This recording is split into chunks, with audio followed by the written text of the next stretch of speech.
So we're rolling? Okay. I guess you start with a welcome. Yeah, we're going to do it. Yeah. Welcome to the unnamed podcast. Something Toronto Livings will be associated with it. Yeah. My name is Mark Savell. My name is Joey Virgilio. We are realtors at Sage Real Estate. We are part of or forming the Toronto Livings team. Yes. And we're embarking on this podcast experience. Yeah, taking the first step into the world of podcasts. Yeah. Are we going to have a theme song? Yeah, 100%.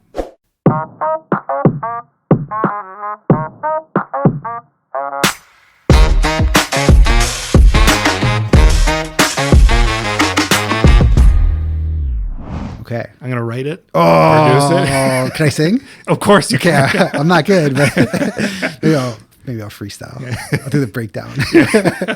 Your rap break. Yeah. We'll say that for episode 3, I think. Yeah. That'll be our debut.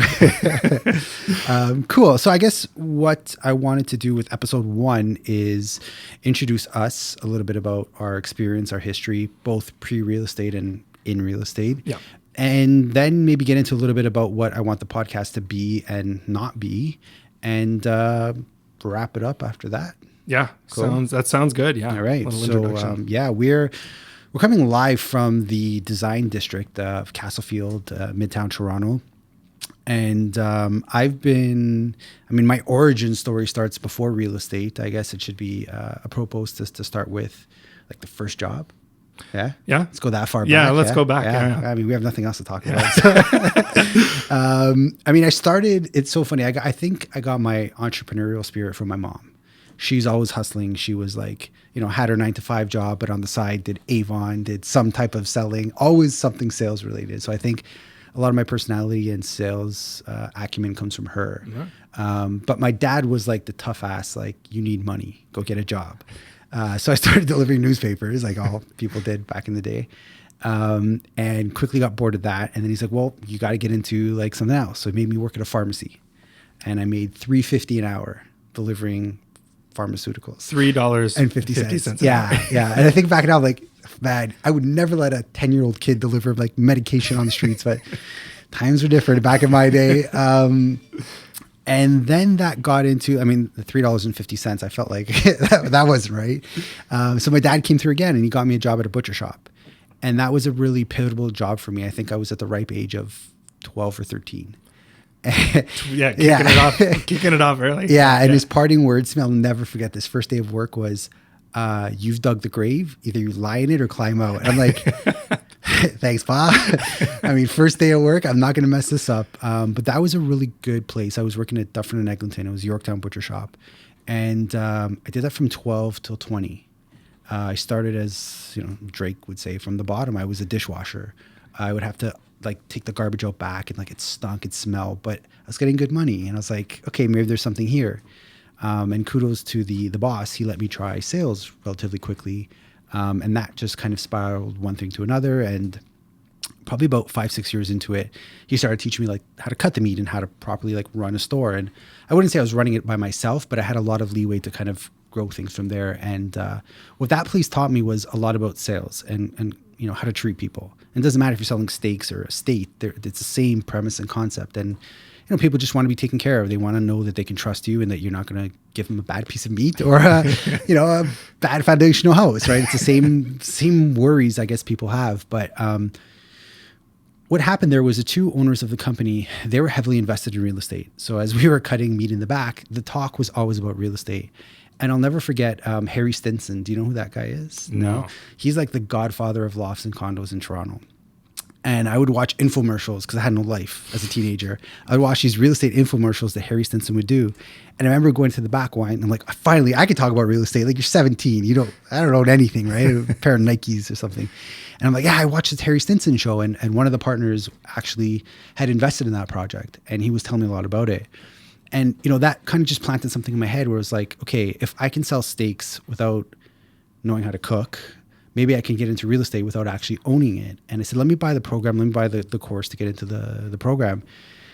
And dude, I remember I opened that first book up and I'm like, oh yeah, this is me. This is it. And I was heavily invested in that butcher shop. The last 4 digits of my number spell the word meat, MEAT. Like I was Mark the Butcher. That was the thing. Like it was like, that was my destiny at that time in my life. But it was 8 years, you said, right? I did it until I was 20. Yeah. Yeah. So at 20, I picked up that book and I'm like, oh shit, I'm not going to be a butcher anymore. Like this is what I want to do. And they were great. They gave me lots of opportunity to kind of still work at the butcher shop and kind of cultivate the real estate experience. So I started when I was 20. I'm 37 now, which is crazy. So it's like 17 years. That's young. Yeah, that's young. Yeah. We'll talk about what I had to do in the beginning to kind of get into that another day. But I've been doing it for 17 years. I started with Remax Realtron, great company, met a lot of great people. Dave Vittori, Garth Jurians, just a bunch of really good people who really helped mold me. But the Remax brand just kind of wasn't my fit. And the Sage guys reached out to me maybe about 2 years before I made the decision to move to Sage. And I always kind of saw them coming up and I thought, yeah, they seem like a good aligned company with who I want to work with. Yeah. And so I guess it's been about 8-9 years that I've been with them. It's been fantastic. And 17 years, man. Yeah. What's Joey's story? Yeah. That's my story. Back to the, we're going to go first job. First job. Yeah. Okay. All right. So we're going to start way back when. So paid or unpaid, first job. No, I started when, I think it was 16 or so. So my dad always ran his company. He started a lumber company back in the day. And from when I was born, actually it was just around the time I was born or soon after. And my first job was actually with him. Amazing. At his, in Bolton is where I grew up. So north of the city, north of, you got to fly there? Yeah, pretty much. Okay, yeah. cool. If you start getting lost in the wilderness, you might run into it. There? Cool. So basically, it was about, I think it was 16. He opened up a hardware store. So he's got a B2B lumber business, and then right close to our house, he'd opened up a hardware store. Nice. And in that hardware store is where I was in the back. I was lifting, I was picking orders basically for people, putting them in pickup trucks and simple things like that. Down the line, I got into the world of music. Nice. And the world of audio. Yeah. That's what brings us to this podcast right now. We're going to throw you the credits at the end, host and sound engineer. Yeah. I want every credit possible. You're getting every credit because I know nothing about this realm, but my trust is in Joey wholeheartedly. So no pressure. So I did basically for the beginning jobs were just kind of, they were high school things for me. I didn't start as serious as young as you. I was a little more loosey-goosey. Aren't you lucky? So I jumped into it. I got pretty heavy into it. I went to school at Metalworks in Mississauga, studied it, and then just went in for it. And sound engineering, nice. Yeah, specifically. I had a band as well. We did the Queen Street stretches. We did, we did the Phoenix. We did a bunch of, we did Rivoli? We did Rivoli. Yeah, legend. Horseshoe Tavern. Your Horseshoe. Cadillac Lounge. I believe we did one. I can go all day, man. That was my prime. It was a blast. I don't regret any second of that. Yeah, that was an experience and a half. Met some amazing people. Cool. Worked with some pretty cool people as well. We ended up opening up our own studio. So I used to work in a place called DNA in Woodbridge. So I'm all like Northern GTA is where I did everything. And eventually we ended up opening up in Leslieville, me and a couple buddies. Nice. And that was one of the best and I won't say worst decision. It was one of the best decisions I made because it was a huge learning experience of just like diving into something and being like, well, it's sink or swim. Yeah. No, there's something special about these young jobs that I think we've had. And for the record, I didn't know half of this stuff about you. Shame on me for not really digging deep into who I partnered up with, but I'm exploring a lot about this, and I hope this podcast also does we learn a little bit more about each other. 100%, But I think it doesn't surprise me that you had that job and that your father probably helped shape a lot of your customer sales skills and stuff like that. And for, we probably have 3 listeners, wife, girlfriend, mom, and dad right now. Yeah. But if there's any young listeners or young parents, I think there's such value in sending your kid to have a job young. Yeah. Especially if they want to buy real estate in Toronto. 100%. There's no age off limits to start, working. But I think that's so pivotal because these jobs at the time, I know for me, I took my job seriously at the butcher shop, but I had no idea how much it would open up to my future career in real estate or whatever, job I end up in at the end of it all. And I hear so much of that in you, and like that entrepreneurial spirit of going out there and trying friggin' sound studio. Like, I don't know many people who aspire to that. And kudos to you for getting out there and trying that. And I think that's part of like, that's such a pivotal skill you need in this industry, to be a little bit courageous and try something out of the box. Yeah, very true. That is, that's one thing I keep with me is just, you know, I think it was the what Arnold Schwarzenegger book. Okay. Going into things like Bambi, that's my favorite way to do anything. What do you mean by that? Go in I don't know blind. this reference. Okay. Go in blind and just learn. Okay. Figure it out because you're gonna slowly adapt to whatever the surroundings are gonna make you adapt to. Okay. Is Bambi a Disney reference? Yeah, the Disney. Okay. So like Joey's a Disney fan. That's learning something else. Okay, great. Got that. Yeah. So Go in blind. That's go in blind and sort it out because everything needs to do. Yeah. You can think all day long. And I think that's what helped me with this whole world of things. I have very good friends of mine who are heavy thinkers.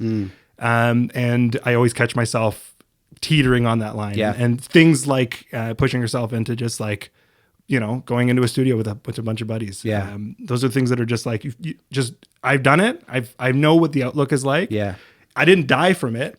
And it worked out. Like for the most part, that's the reason I ended up leaving the music industry after a decade or a little over a decade. Jeez, was because of the fact that it was, you know, I went from 20s to 30s, or I was coming close on 30s. And I was like, I want more out of this. Yeah. One of the first things I was told when I joined the audio world was that they're just like, you get ready. You're always in the hole. There's always something you got to repair. Sounds like being a realtor.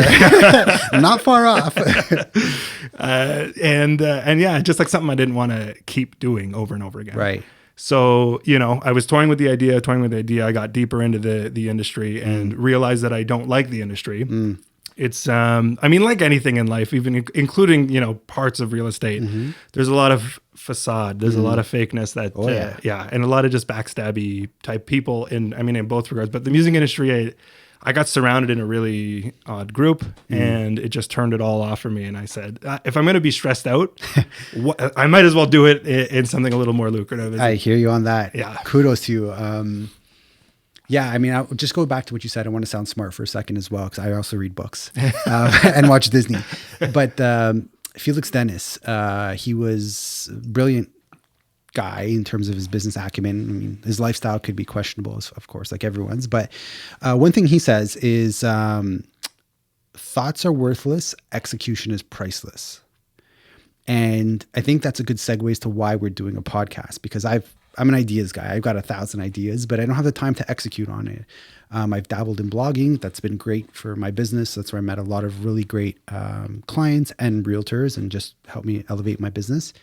I've tried the YouTube videos. They've been great as well. A little bit hard to edit it.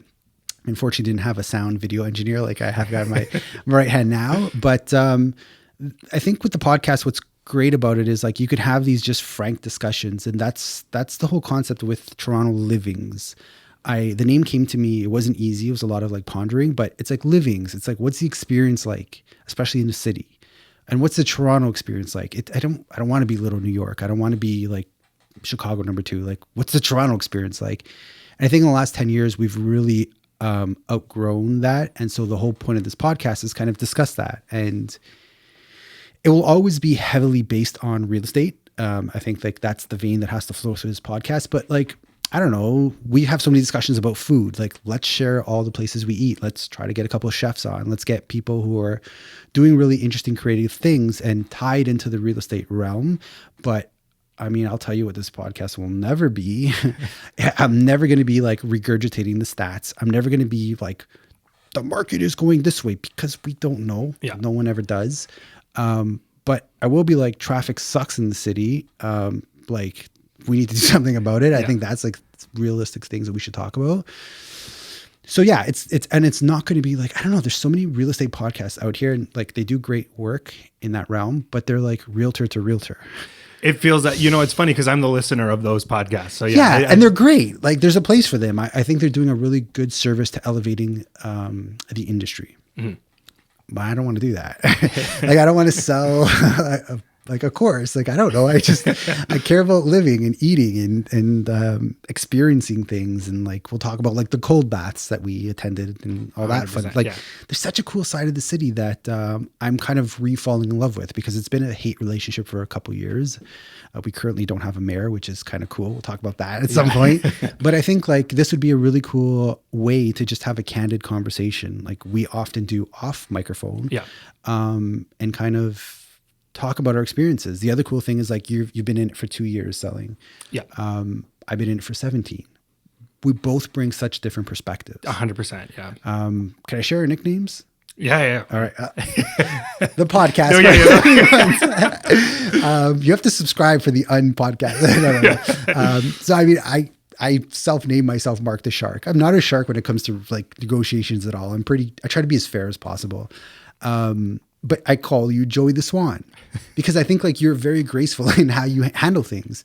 But like, it was Gary Buss, the owner of the LA Lakers. I was watching that HBO show. Did I tell you how I came up with your name for this? No, you didn't actually. Okay, yeah. So he's got this thing where it's like a swan is so graceful above water, but below they're paddling like crazy. And like, that's so much of you. Like you're hustling 24/7. I see it all the time, but you're very graceful above, and you're not this showy type. Like, look at me, I'm working. You're more like, I can't talk, I'm working. Yeah. And I like that about you. So it's Joey the Swan and Mark the Shark. I'm not a shark. You're not a swan. I mean, the names sound cool. So that's what we call each other. Yeah. Maybe works its way into the title of I mean, we'll see. Maybe that'll be our boy band. Shark and Swan. That'll be the boy band that writes the theme song is what's going to happen. Do I have to pay for this?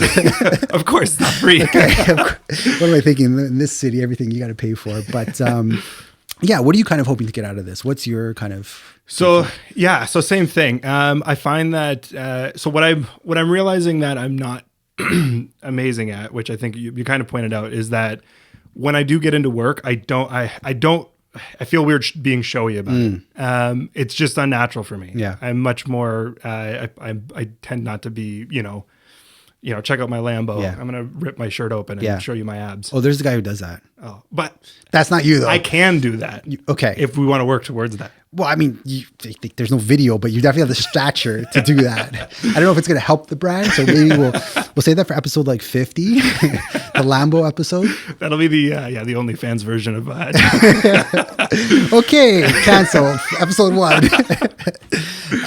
No, I mean, I've made it 17 years without buying a Gucci belt or an Hermes belt. I like watches, but I try to buy like there's something special about not showing how hard you work. And I think that speaks to why I resonate with you, right. Because I never sensed that from you in the beginning. And like, there's been times where people have asked to work together, and we'll get into how we work together as well at some point. I don't know if you want to do this one. We'll see if we have time. Yeah.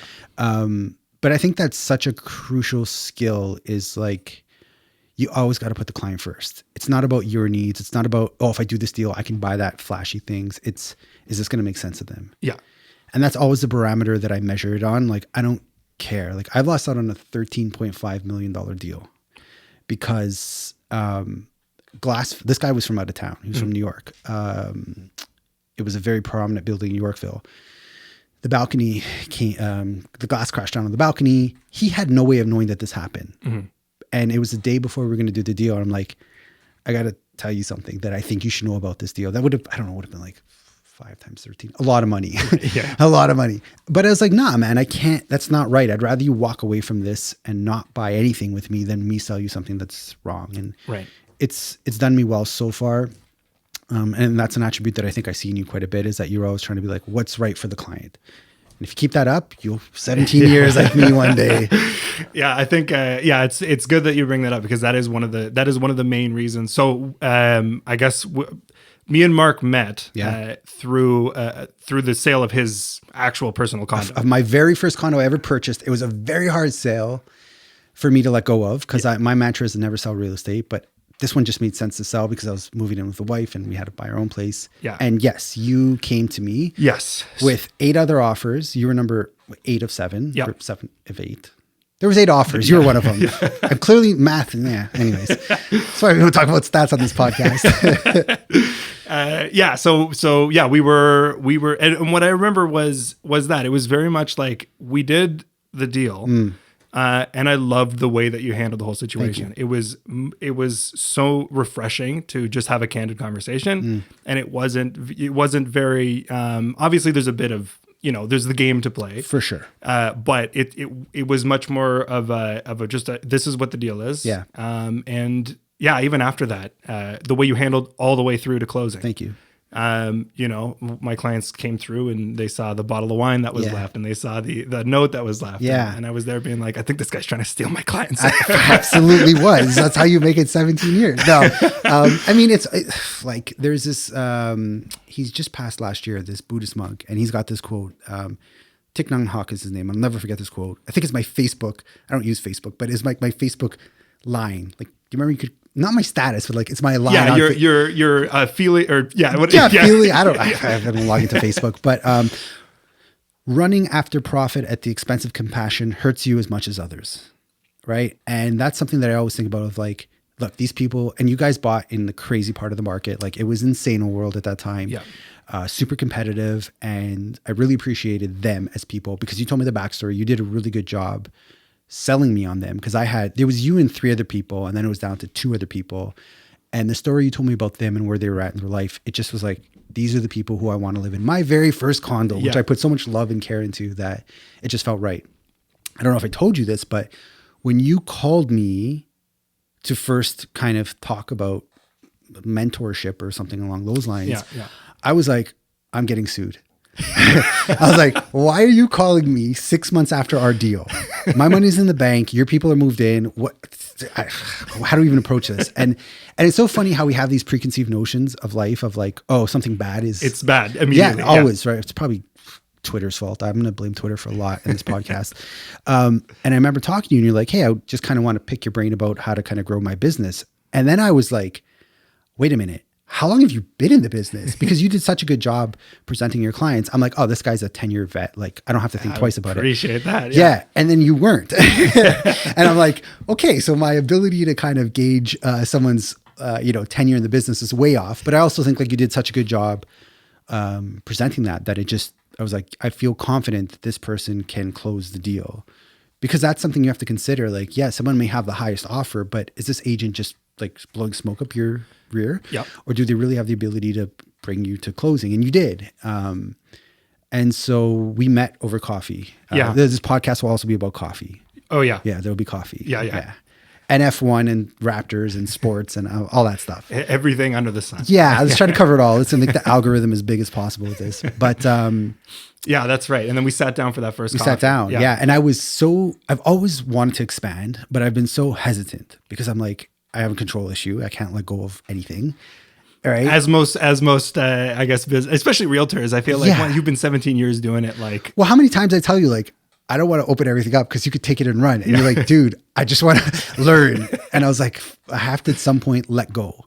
And then it actually took a really good friend and client of mine who I had ran this proposition that you gave me by her of us working together. Right.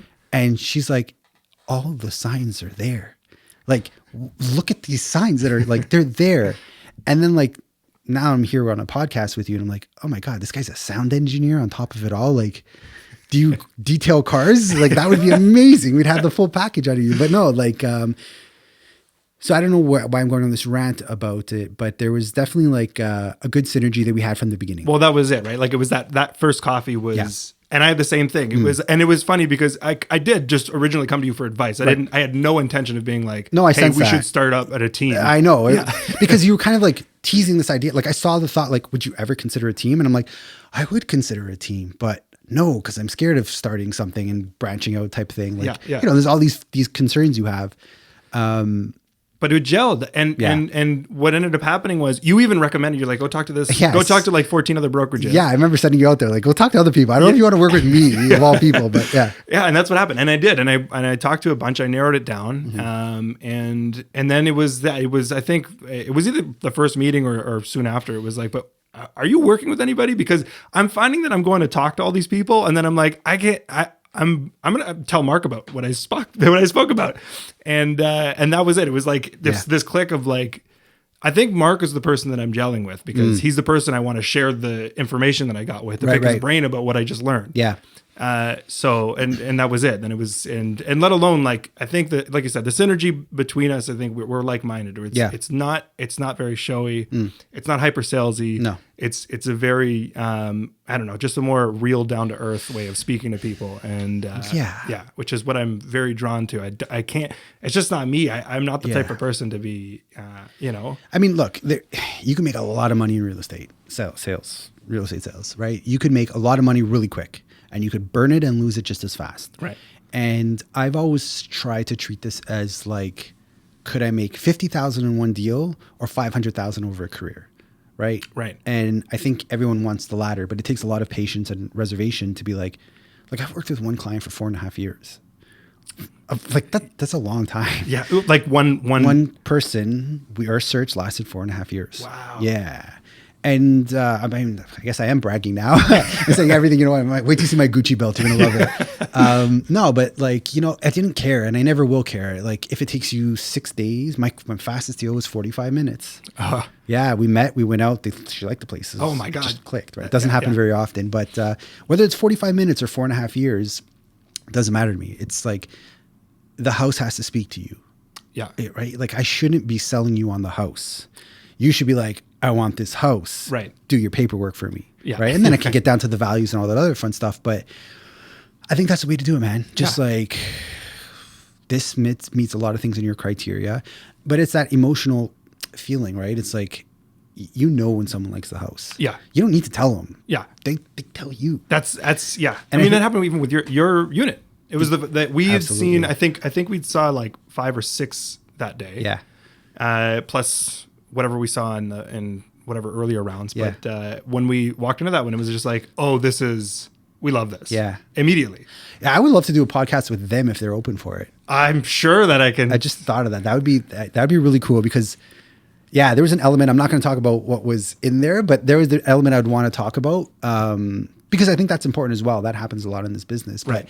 I would love to actually just see them and see if they're happy. I mean, we could do something off camera and make sure they're comfortable for sure with it. But I'll bring it up with them, and I will tell you. Yeah. They love the place. Amazing. They don't like it. They love it. They still love the place. Dude, that's a whole story in itself. How I slept in a parking lot to get that unit. You told me that the very first conversation when I asked you. Yeah. Like even just like, hey, is this unit available? Dude, because I wanted people to know, like, this is important to me. This has been my home. Like, I love this place. Yeah. So tell me that story. Yeah. So Treviso, Dufferin and Lawrence. This was like summer 2010. Yeah. And I was going to Italy for the first time ever. Right. And they were building the sales center there. And I remember saying like, I'm going to make $1 million off Dufferin and Lawrence. I don't know if I've actually made that from there. It's possible I have in the amount of deals we've done there over the years, but there was something of like, something just drew me. I mean, I grew up in that area. I'm half Italian, right? So right. A lot of Italian heritage in my upbringing. And something about that corner, I mean, we used to hang out there as kids. Right. There was a McDonald's parking lot. If you live in the area, you know what I'm talking about. And I was like, you know what? Yeah, I'm going to sell a lot here. And I remember I did with my blog, I had 50 clients ready to buy there at that corner. And that was like insane old world. This is when I was selling pre-construction. I don't really sell that much of it anymore. But at that time, I was big into it. Right. And I remember like, I don't even know who the developer is, but I got to get on that VVIP list. Like I need access. Yeah. And I hunted this girl down for 3 weeks trying to find out who the head of sales is. I'm not gonna say her name. We're great friends. We've formed a really good bond over the whole process, but right. I just saw her like a month ago. I haven't seen her in like 5 years. But anyhow, and I'm like, hey, I'm Mark Savell. I've got 50 people who want to buy at Dufferin and Lawrence. Where could I sign up? Like, how can I make this happen? She's like, cool. We don't know who you are. Prove yourself. Like, but I got 50 people. I've proven myself. Like, look at these names. And she's like, no, bring who you're serious to the sales center and we'll let you in. And they did a round of sales before I even got access to it. I remember being so bitter. Right. I camped out there, like trying to see what was happening from time to time. Anyways, the night of, I interviewed all those 50 people. Some had bought in the sales round before me. And I spent like so many weeks with people in my RE/MAX office at the time, like telling them about the process, selling them on the project, loving it. And then being told it's a first come, first serve basis. So I'm like, game on. Right. You want to, it's a competition? Yeah. I'll be first in line. And I slept overnight there with all my buddies because there was a lot of my close friends who ended up buying there. and I had my suit in the car, and my plan was there was a 24-hour gym. So I would stay there in my sweats and joggers until it was go time, at which point someone would hold my spot. I'd go to the gym, shower, get turned into a suit. All the clients would start coming in, and then I'd go in and sell them. And I ended up, I wasn't first in line. I was like second or third. Right. But it's not fair because the first and second guys, they weren't really realtors. They paid someone to be there. Oh, Yeah. To wait in line for them?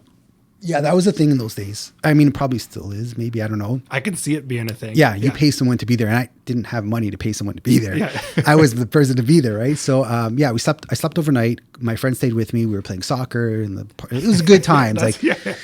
But it was a whirlwind, and I remember my goal was just to get those people in, and I did 12 deals that day. And I said, you know what, 12 deals. I think it's time I buy myself a place. I was 24 at the time. Right.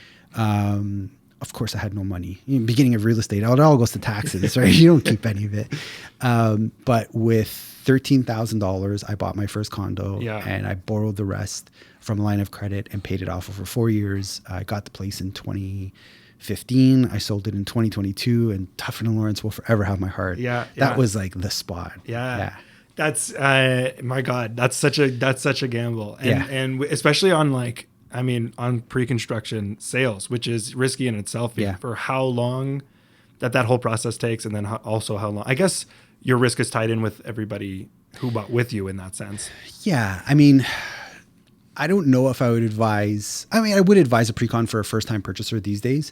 You just have to have really loose expectations of what the product's going to be in the end, and we'll talk about that another time. But I mean, I believed in the project. The Lanteras had a great reputation. They built many projects in the city. I've seen their projects. So to me, that wasn't, well, I'll be honest with you. When I signed that paper, I was scared. Yeah. Yeah. My hand was like, oh, I'm like, I've done this so many times. Why am I don't know. You still get those nerves no matter how much you do this business. You still get scared because it's a financial. That's big. Yeah. Yeah. Regardless. Yeah. Especially since you're leveraging even a portion of your initial. I mean, that never scared me. Not even a little bit. Yeah. No, I'm probably a risk taker to a fault in that sense, but like, I'll figure it out.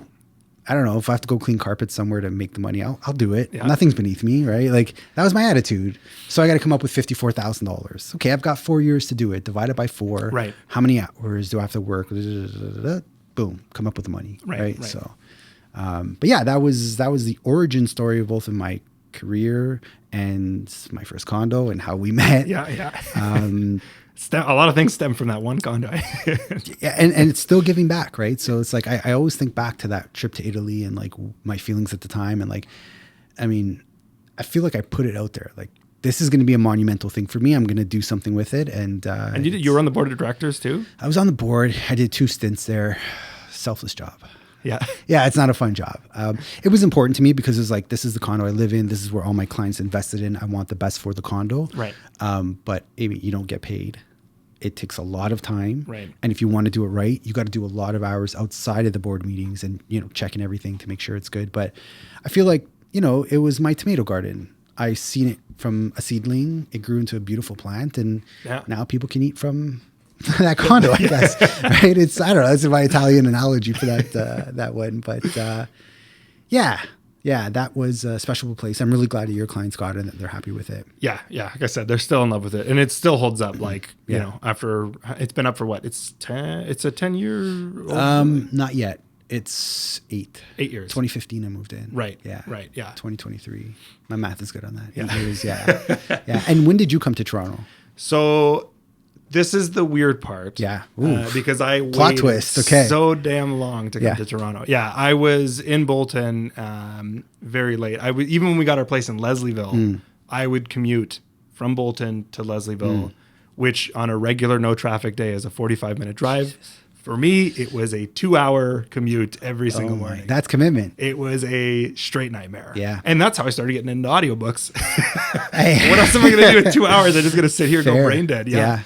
That was, so for me, when I first moved into the city was actually, we had this really cool spot in the cricket club by Yonge and York Mills. And it was this detached house that was for lease because the developer was coming to tear it down. and a few of my friends that I was recording at the time that I'd met ages ago, they started leasing the place out, and I jumped in with them. Nice. And it was funny because I had signed a commercial lease before I even signed a residential. Even with them, I didn't sign that. I just kind of snuck under the radar. Yeah. I hate people like you these days, but it happens. It's okay. It's okay. I would hate me too. Yeah. So that was it. So it was, I must've been when it was like 4 years ago. Like it wasn't that long ago. Yeah. That was when I first took the dive. I lived in the city. I was there like constantly, but I didn't actually physically live here. Yeah. You wouldn't strike me as someone who moved to Toronto 4 years ago. You think so? Yeah, no, you don't at all. You don't. You strike me as someone who grew up in the city. I remember when you first said Bolton, I was kind of like surprised. Like, I'm from Toronto. Right. It's funny because like so many people, especially realtors, they're not from Toronto. Yeah, that makes sense. Which is fine. I mean, who cares? But like, I'm Toronto born. Like 100%. Yeah. Downtown. Started at Bloor and Dovercourt, and now Eglinton and Oakwood, and I moved up to Dufferin and Lawrence. So like, I'm a Toronto guy. Yeah. Right. Yeah. And maybe my radar is so off with you because like so many things I thought one thing and another thing happened, but I thought you were, Toronto based St. Clair guy, but it's very common in Italian households to move out late. So don't feel like I did the same thing. I put my money towards that studio at the beginning. Yeah. That was my reasoning, my justification for sure. I'll do the commutes. I don't regret it. That was a good choice on my end. So you have some leverage in you. Yeah, you that's true. You put some money into a dream and a hope, and you made it work for as it needed to work. And made it out, made it in, then made it out. It was kind of the whole thing. But you picked up like the butcher shop. Like I picked up so many skills there. You've picked up a tremendous amount of skills that you're now applying to your career in real estate. Right. Exactly. So it's never the destination; it's the path. Right. It's always a journey. You never know what you're gonna pick up. That's one of the things I did really like about this whole career in general was that it's not, you don't just come in scratch and scratch your whole past away. Like you're like, this is what I did. This is what I can bring to the table. Oh yeah. Like real estate's the best. It is the best thing. Like maybe entrepreneurial life is the best. I've just never done anything but real estate, but like where else can you meet so many different people in so many different walks of life, experience so many different types of scenarios. So true. And take any skill you've had from day one till present and apply it in your business. Yeah. I don't know. Sometimes I trip out of how lucky we are to. It's true, man. Be in sales. Not only that, but like even just meeting the amount of people, but you meet them on like a real personal level, because you're not just looking at them and the front that they're putting on. You're getting to you have to get to know their finances. You have to get them to know them in a home and a gigantic financial purchase, and it's a whole other level. It is, and they're putting so much trust in you. Yeah. To guide them on that journey, and I mean, you were at my wedding. Yeah. Shout out my wife. Can I do that? Because she's going to say you never, hi, I love you. Shout out you, Adriana. You were at my wedding, and there was, there must have been at least 15, 20. They're not clients, they're friends. Yeah. Like they started as clients for sure, but like, I don't want to, get too personal, but like the flower girls, they're my clients' daughters. Right. They're not clients, they're friends though. Like it's not, I never view them as like, oh yeah, you're a client. I'm like, no, you're definitely a friend. Yeah. And I was so lucky that they felt comfortable coming to my wedding. And like, I want you to be there because part of my success is definitely attributed to you, your friendship, and like what I've learned from like some close people that were there. They're who I want to model my life as a father one day, or as a person, right. Because like you see that intimate's not the right word, but like that real side right. of how hard people have to work and how they grind it out and how they structure their lives to have success in it. Yeah. Yeah. And so like, there's so much inspiration in the clients you work with. And I don't think many know that, how much of an impact they have on you. I would think so. Yeah. Too. Yeah. Yeah. Yeah. I could see that. There's definitely like moments where, you start to, I don't know, maybe there's this thought process, there's the realtor word comes up and maybe that's something that could block it off, but it's true. Like you get into the lives of people more than, and then you're just as much emotionally into it as much as they're emotionally into the house or Absolutely. whatever. 100%. You're tied in. Yeah. I don't have a clever analogy, but like you're hitting so many points where it's like, you're so much part of that process. So like when they sell their house, it's obviously not your house, but you do feel like this is part of the process that we've been through. I want to get you the most for this place. So I Yeah. put you in it at one date. You're now going to the next level at this date. Let me, complete that circle. Yeah, I mean, one of the first purchases that I did was with a friend of mine. Yeah. And it was like, once the purchase was done, it was as if it was my condo. Like Yeah, 100%. I was watching it, get being it. like, this Yeah. is what's happening. Like this is what happened this week. This is what happened next week. Yeah, it's real. Like, and that's a good quality to have, because again, that's a skin in the game that you need. You need to have that level of care and respect. That sounds so like cliche, but like, yeah, that devotion to their process and to their success. And in return, a funny thing happens, you get success. Right. Right. And it's like, it goes back to like, do you want to make 5,000 now or 500,000 over a lifetime? Right. Just do the right thing. Right. Who cares how much money you got to walk away from? Somehow, some way, that value will come back to you. That was, I will say, that was one of our initial conversations that was like a switch for me. I was after we officially partnered up. Okay. And me and you were talking about something along these lines, Okay. where it was like, should we do that? Should we go this way or should we go that way? And that was the same piece of advice you gave to me. And it was like, Always. all right, I pointed up behind the right guy. Yeah, no, 100. Oh, I remember that. I remember that conversation. Yeah, no. Yeah, there is, man, there's some wild stuff that happens in this business. And there's some terrible advice that people give. And I hope to never do that. And my two hopes for this podcast is to not to get canceled and to expel some really good advice and help people out. How long have we been recording for? Quite a while. Well, it feels like a while anyways. Yeah. Let's see what the time says. I'll do Jeopardy.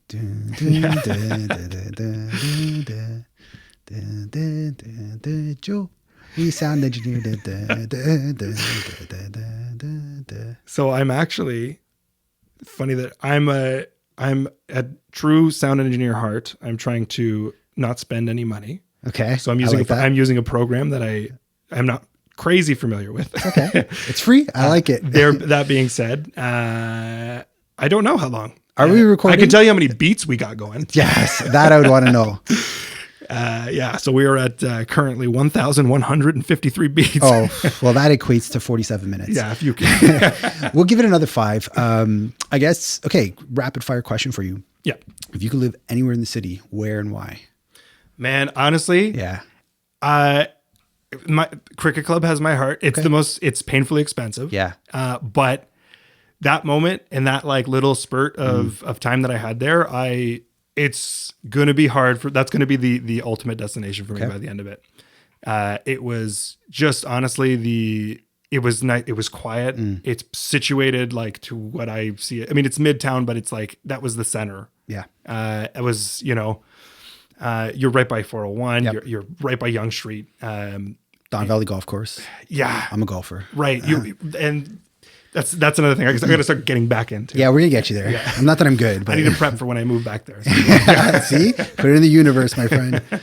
But yeah, that's gotta be number. I've been Midtown, like basically I live downtown, but when I was living in Bolton, I like ritualistically was downtown. I was Queen Street constantly.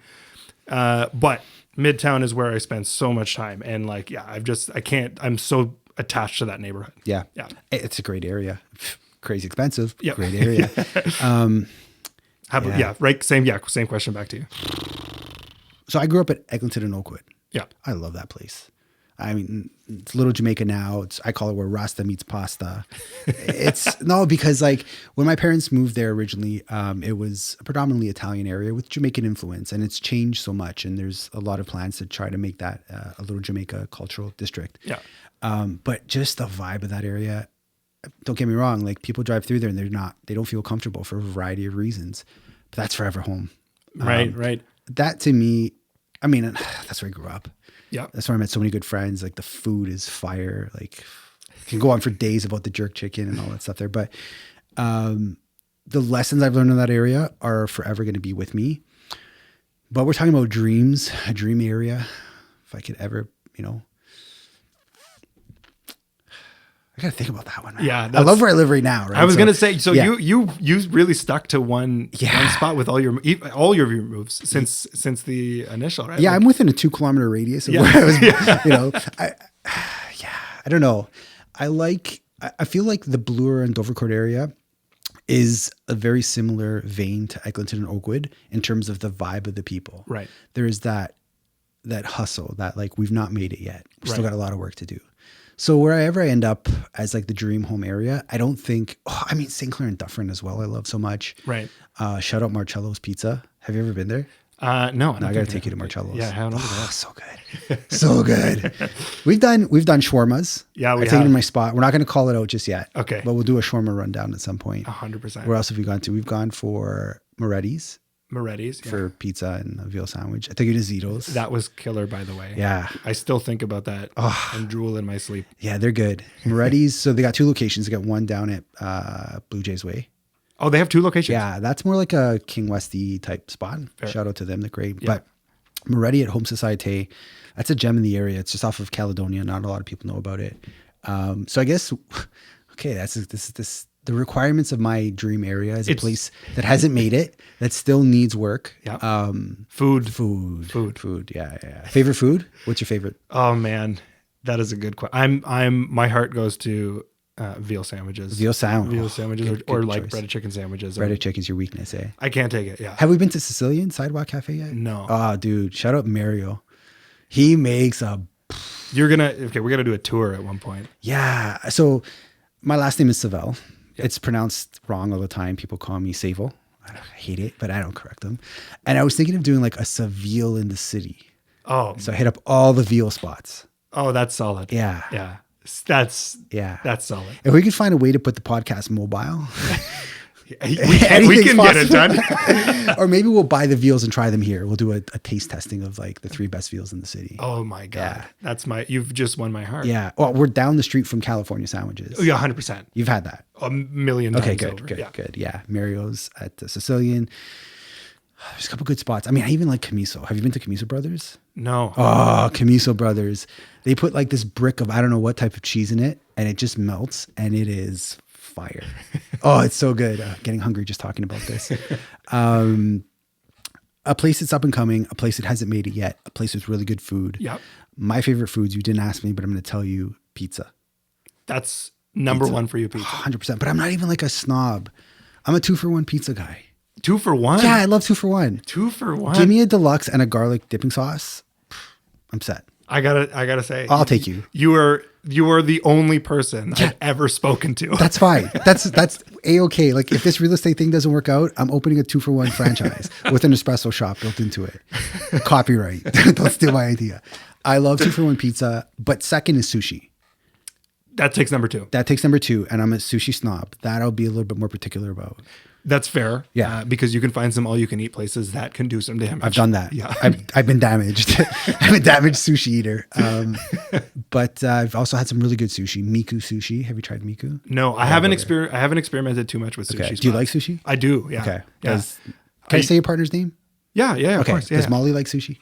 Yeah. I mean, and not like she's not a hardcore Yeah, sushi, yeah. but she does eat it from time to Okay. time. Yeah. Okay. We're gonna do Miku sushi because Adriana, that's my partner, my Yeah. wife. She's she wants to take you guys out somewhere. She keeps saying we got to go out. We got to go out. I'm like, I don't know what Joey likes yet. Like we're doing our first podcast. I'll discover it by episode 7. Like just chill. But if you guys are open for sushi, and this isn't like, I mean, it's definitely considered fufu sushi. It's like higher end sushi, Right. but it's torched. I didn't. It's rectangular and it's torched. So I think I saw you post yeah. on Instagram, Yeah. about it, and it looked incredible. It tasted incredible. So that we did 30 days of no carbs, right. and that was our treat at the end of the 30 days. Right. We did the W30 diet. Was it? How did you? I hated it. It was terrible, but I did it because sushi and pizza. Those are wiped. I couldn't do cheese, so no dairy, no carbs, no alcohol. I don't drink that much, so that was easy. And no sugars. So you could have like an apple, like natural sugars, but you couldn't have chocolate. Right. The biggest pain was going to people's houses because I felt like such an inconvenience. Constantly. Do you want to try it? Yeah, no. can- Do you have like cabbage? Can I snack on that? Because that's the only like. But the wife was great. She made a lot of like. It's not hard to do it. She made a lot of really good meals. Right. Like you could have potatoes, which was the one saving grace. Oh, and I don't understand why you can, but I didn't question it. If I can have potatoes, I'll eat potatoes. But like no pasta, no pizza, no sushi, lots of proteins, chickens, beefs, all Right, that right. stuff. You know, it's not hard when you're cooking. It's not. It's anything where you're not when you leave your own house. Yeah. That's where the issue comes from. And as a realtor, like, oh God, have I eaten bad over the years? You're constantly. Yeah, It's hard not to. It's the worst because like you're out doing showings and then you're doing a deal and then it's 10:30 and like you're not going to go home and make something healthy. Exactly. Yeah. And that's why we're so good at talking about food, because I've eaten all the bad spots in the city. Like I can tell you what they're all about. And that's maybe a good segue to wrap it up is like, I want this podcast to just be a very candid conversation about what life is like for us in the city. And as we start bringing other people on to the show, what their life is like in the city. Yeah. I think that's untapped. Like no one's talking about that. Yeah, very true. Yeah. Any ideas you have?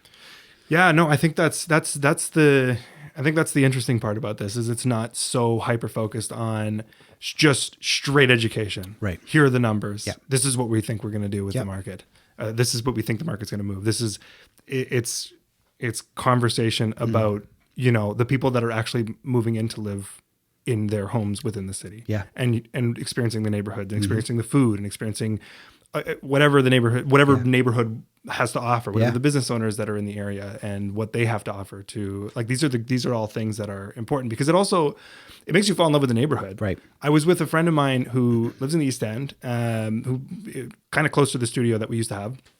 And it was very early in the real estate career. And I went to his place. The place next to his was up for lease. Mm-hmm. And he was showing me it. And he was like, here, come downstairs. I'm going to take you to we'll go grab a coffee downstairs. Yeah. He's chatting with the guy downstairs. He's like, we're going to have a donut over here. And I was like, this guy's selling me more than this is killing me because and you fall in love with it. And now all of a sudden, like, East End, that's second on the roster for me. Like, there you go.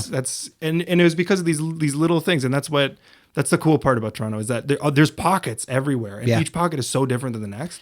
I'm going to give you a massive sales tip. Never Uber Eats.